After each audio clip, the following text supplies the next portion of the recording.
সোনালি সূর্যের নরম আলোর ঝলমল করছিল ছোট মাদ্রাসায় নূরের উঠ। সকাল হলেই সেখানে ভিড় করত গ্রামের সবচেয়ে দুরন্ত ছেলেমেয়েরা, আর তাদের ঠিক মাঝখানে বসতেন রমজান হাফেজ, বয়স বছর 25, লম্বা ছিপছিপে শরীর, শান্ত মুখ আর চোখে এক গভীর মায়া। রমজানকে সবাই হাফেজ সাহেব বলতো, কিন্তু তিনি নিজেই বলতেন, আমি তোমাদের বড় ভাই।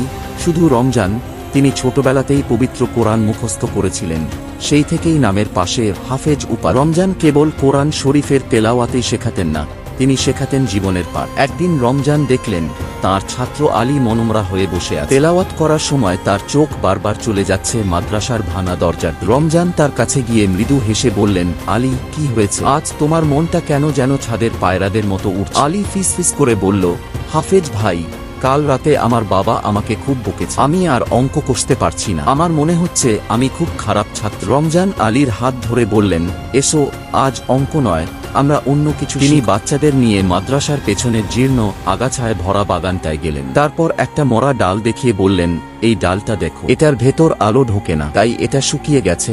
অঙ্ক বা কোনো কঠিন কাজ শেখা ঠিক এমন, একবারে মাথায় ঢুকবে না, কিন্তু যদি রোজ একটু একটু করে চেষ্টা করো, মনের দরজা খুলে দাও, তাহলে জ্ঞানের আলো ভেতরে ঢুকবেই। তখন তুমি আর মরা ডাল থাকবে না, একটা নতুন সবুজ পাতা হবে। এরপর রমজান বাচ্চাদের নিয়ে সেই বাগান পরিষ্কার করতে শুরু করলেন। তারা প্রত্যেকে একটি করে গাছ লাগানোর শপথ নিল। মাটি খুঁড়তে খুঁড়তে রমজান গল্পের ছলে শেখালেন ধৈর্য, শ্রম আর পরস্পরকে সাহায্য করার গুরুত্ব। বললেন, তোমরা যেমন এই চারাগাছগুলোকে জল দিচ্ছ, তেমনি তোমাদের বন্ধুদের ভুল হলে তাদেরও সাহায্য করো। এটাই সত্যিকারের শিক্ষা। সেদিন আলী আর অঙ্ক নিয়ে ভাবল না। সে দেখল জীবনের সবচেয়ে বড় অঙ্ক হলো সবাইকে নিয়ে ভালো থাকা এবং ধৈর্য ধরে এগিয়ে যাওয়া। মাসখানেক পর সেই বাগান ফুলে ফুলে ভরেও মাদ্রাসার দরজা আর আলীর মন দুটোই যেন একসঙ্গে আলো ঝলমলে সবুজ হয়ে উঠে। আর রমজান হাফেজ জানতেন, তিনি যে জ্ঞানের বীজ পুঁতেছেন তা শুধু তেলাওয়াতের স্বরে নয়, বরং এই শিশুদের চরিত্রের আলোয় আগামী পৃথিবীতে ফুটে উঠবে।